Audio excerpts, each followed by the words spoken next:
چلنے کا نام ہے. اچھا، حضرت جنید بغدادی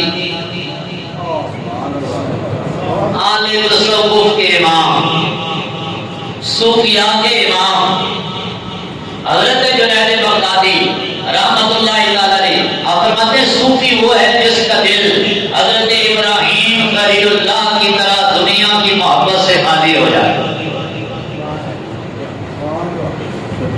میں پھر دوہرا رہا ہوں تاکہ آپ سمجھ کر سبحان اللہ کہہ سکیں.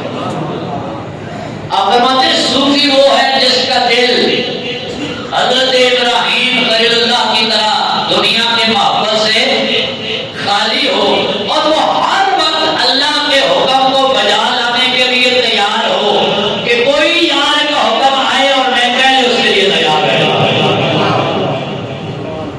اور پھر آپ فرماتے ہیں صوفی وہ ہے کہ جو حضرت تسلیم و رضا میں حضرت اسماعیل ذبیح اللہ کے نقش قدم پہ چل رہے.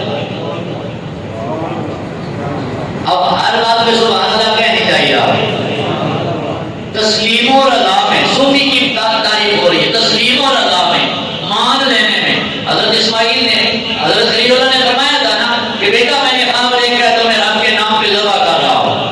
تو حضرت اسماعیل نے بھی یہ نہیں کہا کہ ابا جی باپ بھی بیٹے کے گلے پہ چھری چلاتے ہیں. آپ نے فوراً کہا یہاں پر ایک بار ماں دو بار سدا جلدوں میں انشاءاللہ میں نصابرین. سوچتے کیوں ہو جو یار نے کہا ہے وہ کر دیجیے.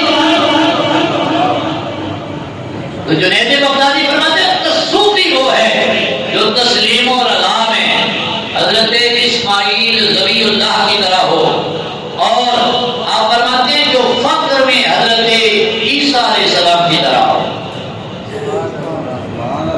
جو فقر میں حضرت عیسیٰ علیہ السلام کے نقش قدم پہ چلنے والا ہو اور اس کا حزن حضرت داؤد جیسا ہو اور اس کا شوق حضرت موسیٰ کلیم جیسا ہو. آپ سبحان اللہ کہہ رہا. جو اب آپ کل درس پاک میں شامل تھے درس قرآن میں، تو کل میں نے وہ آیات کے ترجمہ کا تفسیر کیا ہے درس قرآن میں کہ حضرت موسیٰ کلیم کو رب نے فرمایا تھا کہ میرے قریب جب فرعون سے نجات ملے گی، سمندر پار کر کے آئیں گے تو ہم آپ کو کوہ طور پہ بلائیں گے، نبوت بھی عطا کریں گے اور کتاب ہدایت بھی عطا فرمائیں گے. تو جب سمندر پار گئے تو جناب موسیٰ کلیم تڑپ رہے تھے کب وہ لمحے آئیں ادھر سے فرعون سے نجات ملے، سمندر پار ہوں اور وہ لمحے کب آئیں گے کہ رب مجھ سے کلام کر رہا ہوگا، موسیٰ اپنے جان سے کلام کر رہا ہوگا.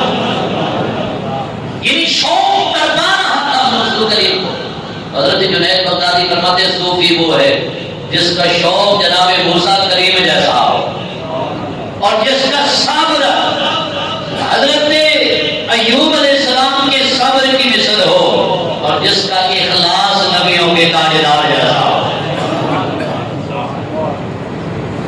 اب آپ یہ دیکھیں یہ نبیوں والی شانیں ہیں صوفیاء.